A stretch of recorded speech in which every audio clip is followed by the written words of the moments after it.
Il-Knisja Kattolika fakret il-festa tal-qalb imqazza ta' Ġesu, ċelebrazzjoni tal-imħabba infinita li Kristu għandu għall-umanità li ta' kull sena titfakkar 19 il-ġurnata wara Pentekoste.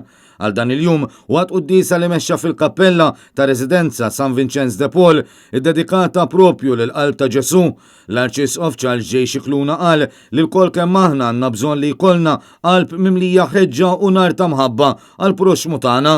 Il-kap tal-Knisja f'Malta qal li n-nisrani għandu jmur bil-problemi għan Ġesu la darba u stess qalilna li fil-ħniena kbira tiegħu u hekk biss li t-toqol tal-ħajja jħfif.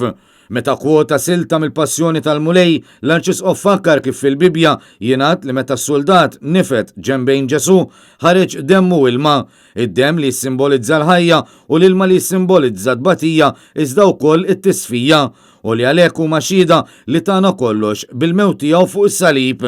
Id-devozzjoni lejn din il-festa tal-qalb ta' Ġesu tmur lura sas-seklu 11.